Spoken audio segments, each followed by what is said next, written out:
Hi, my name is Collier-Clark, and I am out of Philadelphia, PA.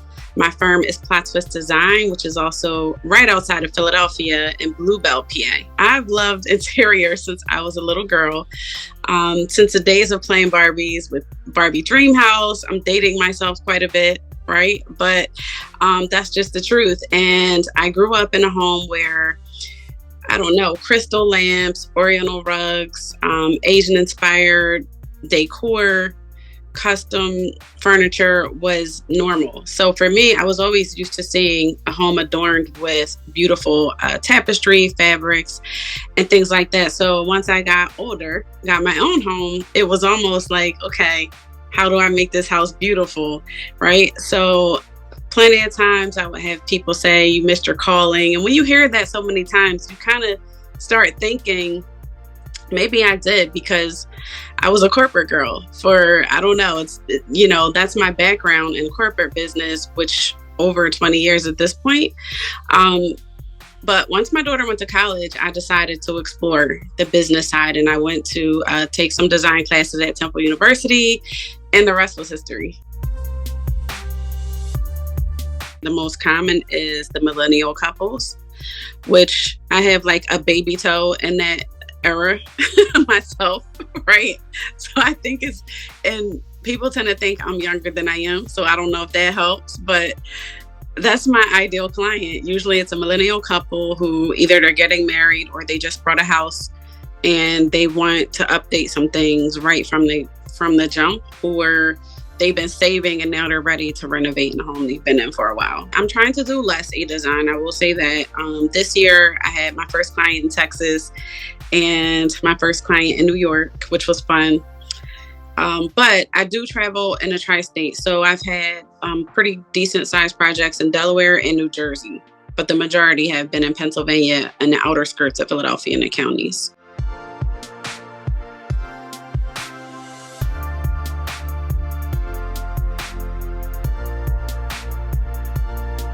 I had to identify who I need to hire first. And it's not a design assistant. It really has to stick with the admin and operation support, the things that aren't my favorite to do, like track deliveries.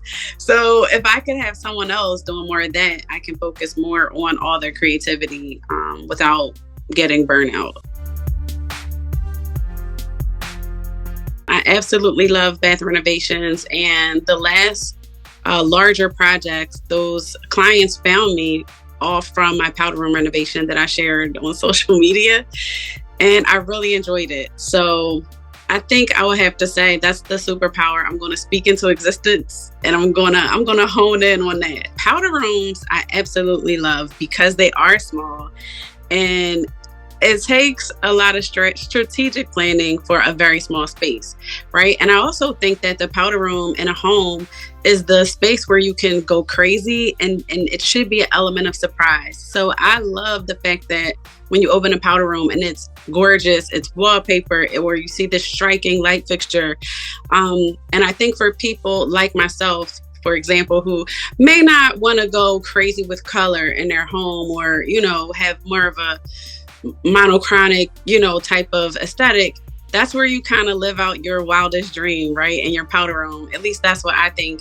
And then for the bathroom, I think because we're so busy and a lot of us now are working a lot, I think the pandemic really taught us to kind of slow down, right? And take a bubble bath more. So I think for me, I think it inspires people to relax a little bit if they have a well-designed bathroom that's really beautiful. It's the first thing you go to when you wake up. It's usually the last place you go before you go to bed.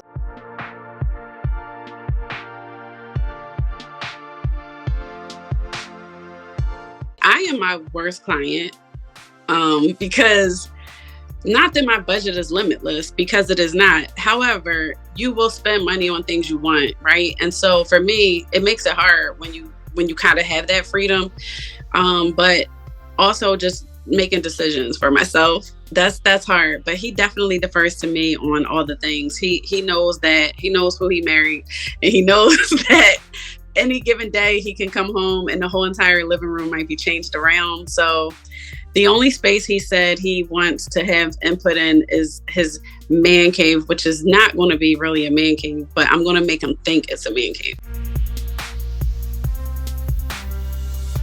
The last couple of years, when I tell people that I have a 24-year-old daughter, they're pretty surprised. She kept me young. I think, when you're almost just a week shy of 22, you don't even realize how young you are. You're married with this baby. And, I was the mom that played on the swings with her instead of just pushing her. I got on too.